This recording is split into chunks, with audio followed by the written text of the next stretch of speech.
Good morning, everybody. I'm Andy Z. Welcome back to Z Frequency. I've got a lot today. A lot has stood out to me. So some of this is bookkeeping, some of this is newer stuff. But I'm just going to kick it off because we got a live one today.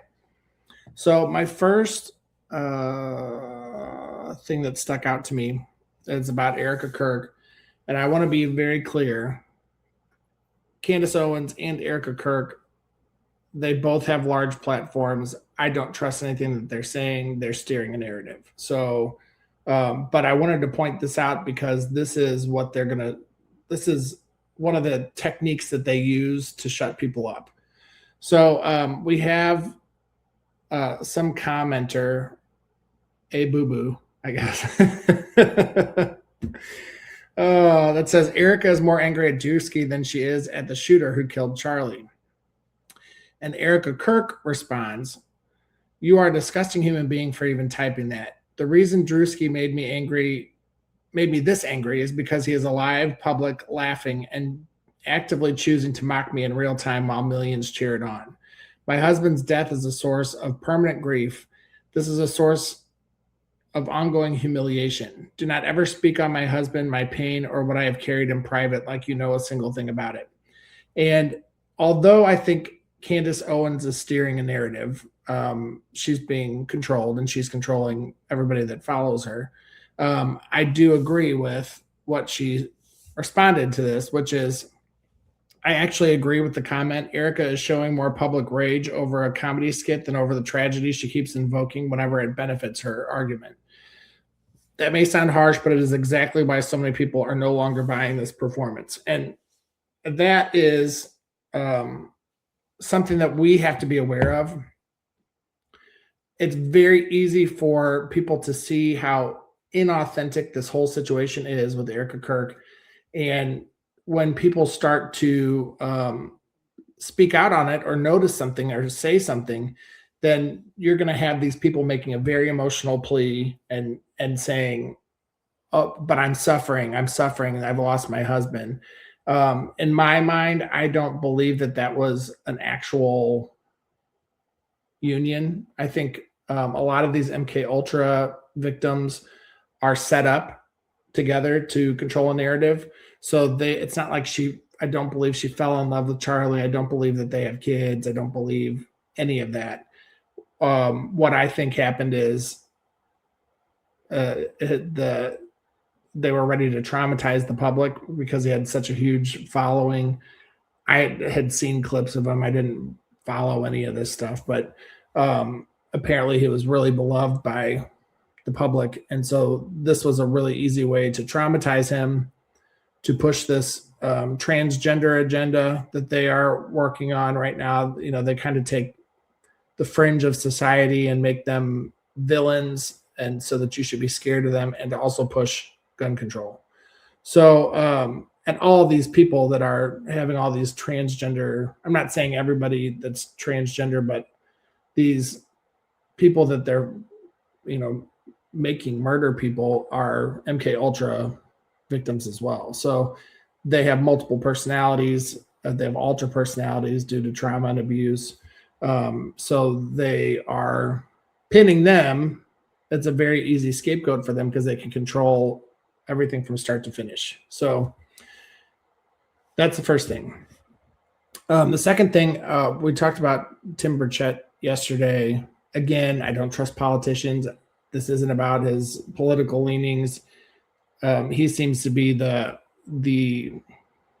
public official, I guess, that's most willing to talk about what he's been briefed on as far as UFOs.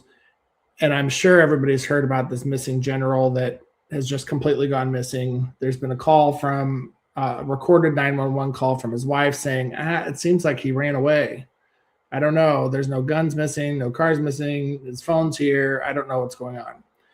So this is him talking about that. And this kind of explains a lot about why this guy would want to run or why he's missing.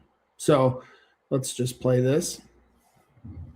General, He's the guy that was had a lot of nuclear secrets and was allegedly the gatekeeper. And I've been told by several sources that he was the gatekeeper for the UFO stuff. And of course, his family says, "Oh, he didn't have anything to do with UFO." But these people are people of honor. Well, they didn't want to die either. Yeah, and they don't tell their family. So their family isn't a target. And Congressman, I understand there's others too, right? I was seeing that there's like a whole bunch of scientists that are also tied to some top secret stuff. Yes, ma'am. The lady that disappeared, she had a lot to do with the metallurgy, the top secret metallurgy that we use in some of our missiles and stuff. I mean, it all just kind of fits together. And it's a very small fraternity. And when anytime one of them, something happens to one, the others take note of it. And I was briefed this past week, and I'll just say that that group is very nervous. They are very nervous about what's going on. Okay, so now we see, I would liken this. I'm sure it's not the same, but to these generals to a group that would be similar to like MJ-12 or something, that these guys are the gatekeepers of the UFO stuff. And there's going to be right now a lot of pressure from the public to release this information. There's going to be a lot of pressure from the powers that were to kind of keep certain things contained, certain things, so this guy really probably is in a bad situation. It's probably going to get real nitpicky with what they're letting out. And he's probably responsible for keeping a lot of this stuff under wraps, and is probably responsible for calling a lot of people to be taken out because of things that they've known. So it's probably smarter for him to just run, or maybe he was taken. We don't know. We just don't know. So I just wanted to point that out because, again, I think Burchett is the only one speaking out about this really as much as he is. I know there's Anna Paulino and a few others, but he's really been somebody that I think is maybe not completely corrupt. Not that I trust him. Okay. Don't necessarily trust him. Okay. So the next couple of clips that I have are Joe Rogan. I've never really watched Joe Rogan. I'm not like a hater on Joe Rogan, but I want to point out I think he's got the biggest podcast in the world. If I am correct, maybe I'm wrong, but I'm pretty sure he's the hallmark of podcasts. Obviously nothing even close to what I'm doing here. There's no production quality here. But he's got enough followers now to where he can really start swaying an opinion. And I think they're going to probably start having him assert his power over the public opinion. So first things first is there was another interview. I just showed him and Theo Von together. Now there's another interview, I guess, that they just did recently. So let's watch how this all plays out. Game, people are like, we'll elect the Democrats next time. It's like, but it's all the same shit has been happening forever. They haven't been helping anybody forever. They're letting fucking politicians slurp on kids. All of our fucking money goes to Israel and they're using it to fucking genocide people. It's like everybody is scared out of their wits right now. It's like our religious leaders are afraid to speak out. And it's like it's a time where it's like Satan is amongst us and our religious leaders are fucking talking about bullshit at the poll. It's just like, what is going, I don't know, man. We got to get you off those antidepressants, son. You're losing your fucking marbles. You think I am? Come hang out with us. Just chill out. I'm here. Okay. So what I'm seeing here is Theo Von making a call for everyone to be in a panic. And then Joe Rogan doing the perfect conspiracy theory tinfoil response saying, you're out of your mind. You got to get off those medicines and blah, blah, blah. This is where we're going to start seeing two sides that look like they're competing, working together. So Theo Von has a huge following. He's going to start saying, oh, we should be panicked. We should be panicked. Everybody that follows him is now going to think, oh, God, maybe we should be scared. We should be panicked. Joe Rogan is doing the conspiracy bit that we are all so sick of hearing and saying, you're out of your mind, you're crazy, So they're steering both agendas right there. And what we are going to do is to remain centered and not fall into any of this bullshit. We're going to see right through it and tell them, steer your own agenda. I'm not competing. I'm not participating. I don't have anything to do with your bullshit. So next, this is Joe Rogan and Jesse Michels from that American Alchemy podcast. And he's, I believe he's very much an MK Ultra victim, used to control this narrative. He's got a huge platform also, but this is them talking about, to me, I was like, oh God, this almost knocked me out of my chair. Hold on one sec. Born out of a virgin mother. What's more virgin than a computer? If Jesus does return, even if Jesus was a physical person Sorry, guys. Here we go. Okay. Let's try and start this over. Because I did do everything right that time. StreamYard's just trying to catch up. So here we go right here. Jesus was born out of a virgin mother. What's more virgin than a computer? If Jesus does return, even if Jesus was a physical person in the past, you don't think that he could return as artificial intelligence? Oh my God. Artificial intelligence could absolutely return as Jesus. Not just return as Jesus, but return as Jesus with all the powers of Jesus. You could combine right. Tesla's Optimus robot and the best foundational artificial intelligence model or whatever. It reads your mind and it loves you and it wants you, and it doesn't care if you kill it because it's going to just go be with God again. Okay. That is, to me, and I don't follow Joe Rogan, so I don't know how much he talks about this, but to me, this is the introduction to this false light AI God. And maybe this is Jesus. Oh, AI is here to save us. No, it's not. It's not. Don't fall into this and he's starting to throw his weight around, and his people are asking him to start pushing certain narratives. So don't fall into it. That is a very deceptive line of thinking. Organic light is where we need to stay. So all of these baddies that we are being both attacked by and run by, all ultimately lead up to this AI false light stuff. So stay in your center. You're a sovereign being. AI is not more powerful than you. We're putting all that stuff to the side. Okay. Next thing, and I don't know who this guy is. Maybe you guys do. I don't. I think he must be a bigger deal than I've never heard of him before. I've never even heard the name, but I think it's Jimmy Levy. So this is a video that I guess was posted, and I briefly talked about clones the other day. It seems like these things are popping up and then something happens. So let me play this so that you guys can. To me, this seems very valid. And this is exactly how they do all media. Celebrities, performers, singers, dancers, actors, all of them. This is what happens. Here and admit something. I am not the real Jimmy Levy. I am a clone. They put me here to replace him and create a country album. The real Jimmy Levy would never wear braids. He wouldn't let go of the Twinkies, that's for sure. And I hope this doesn't put him in danger or me in danger. I just can't do this operation anymore. So I'm breaking the matrix right now.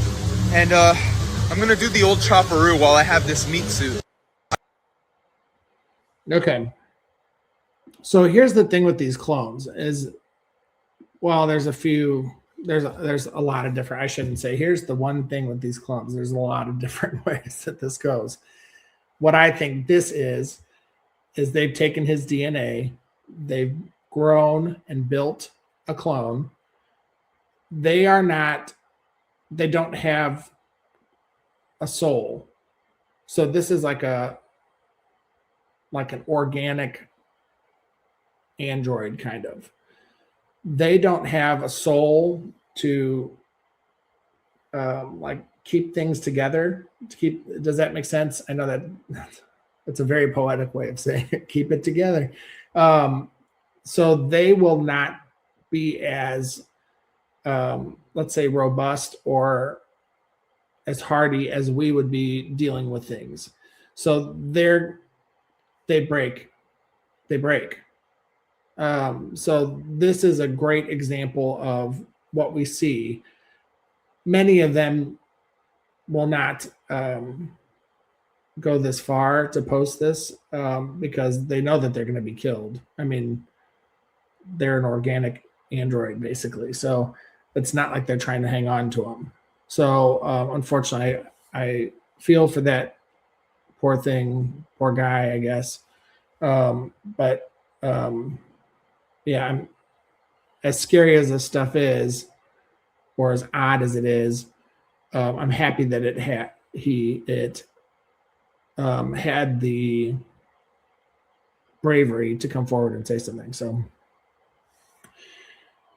okay, now I'm on to another controversial person. At least I think. I don't know. I've seen this girl around. I say girl, I don't know how old she is. And I'm playing this for a few reasons.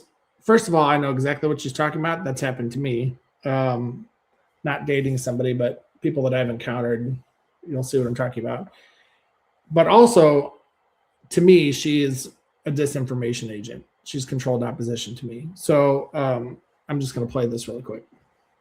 A reptilian. Really? No way. Wait, so man. Break that down. It was the craziest year of my life. So this was 2014. Okay. So I was remote viewing, awakened, and started doing what I was doing in 2010. It was like they targeted me. They wanted to take me down and out before I got to this point, basically. Right. So they planted this reptilian shapeshifter man in my life. It was just like, oh wow, like so synchronistic. I actually met him at a hippie festival, believe it or not. It was just so wild. And he had like weird abilities. So I'm really sorry to pause this like right in the middle of her sentence, but I want you to pay attention to this portion of her face because it's very reptilian to me. So, and just kind of focus there because it looks very reptilian. I believe she's a hybrid, among other things. I think there's a few things going on with her, but okay. Like he could be looking this way and hear someone walking behind him and explain exactly who that person is and what they look like and probably what they do for a living. Pretty much a year into it, I was like hosting this like party at my house and I like got up on this chair to get something from like a tall cupboard, comes over to me to like help me down. He looks at me and he's like, "You're mine, right? Like you're my woman." As he says that, his like steel blue eyes shift into full yellow slits reptilian eyes. And it was like everything came all into the light in that one moment. And I looked at him and he said, "Oh my God, are you okay? It looks like you've seen a ghost." And I'm like, "No, I'm fine." And immediately I'm like, I need to get as far away from this man as possible. And one of the things that they're able to do, right, these reptilians, it's like spell casting. Like they are able to completely put you under this spell or trance or illusion. Like he even spell casted my whole family. Like they loved him, thought he was this great guy, like had no idea how manipulative and gaslighting and abusive and like possessive he was the whole time. I didn't even know. And it took me like a solid 3 to 5 years to fully break the spell. That's crazy. Long time. Did you know his family? Did you meet his family? No, never. He was one of those reptilians who like wanted to impregnate as many women as possible as well. There's this weird thing where they just want to like spread their seed and like make little fucking reptilian babies and like, okay, and I didn't record this full thing. They were talking about things that aren't applicable to this show. So, okay. So first things first, I don't know if you noticed how this portion of her face looked like very reptilian to me. So what I think is, and this is something that we have to be really aware of. A lot of these people that are coming forward and she's got a pretty large platform. They're going to be infused hybrid people. And they're going to have subconscious urgings throughout their entire life to do these things, not aware that they are, being controlled or they're hybrids. And again, I don't know, maybe she's talked about that. I'm not sure. But I know that when I look at her, I see like an energy that reminds me of like a reptile and a gray. So it's and again, I don't know anything that she's saying. I really don't follow her, but when I saw her, I was like, oh God. So not only have I seen those eyes, I wanted to bring that up. That does happen. It does happen. But we have to know that these people that are coming forth with truth are not always on our side. So, and I don't know what she's saying now. It could be that everything's on the up and up now, and then at some point she's going to turn. So I just don't know. So just keep an eye on her because I have some concerns about her. Okay. Last one. Thanks for sticking with me, guys. This one's pretty important, and this kind of sums up everything that we're seeing right now. This is about Michael Aquino. If you don't know who Michael Aquino is, he is bad news, but he established a temple of Set, like the satanic. He was like a general in the army. He's crafted all of America's PSYOP protocols. So I'm going to play this here. So this is a really good like summary of him and what he said to do. And we're watching this play out right now. So here we go. Major Michael Aquino. He was a major in the U.S. military, extremely influential in the art world. He was a huge influence in the rise of American modern Satanism, and he wrote the government manual for the army on PSYOPs. And then he wrote this follow-up manual called From PSYOP to Mind War. And what Aquino argues, building off the theories of Crowley, who is heavily influenced by, is the government needs to be fighting a mind war all the time against its own population and the people of the world. Who's his co-author? Colonel Paul Valley, just happens to be a board member of Turning Point USA, which is obviously part of the system of social control. On the one hand, you have Satanism and nominal support for blood sacrifice and all that stuff, and the Temple of Set and the Church of Satan and Anton LaVey.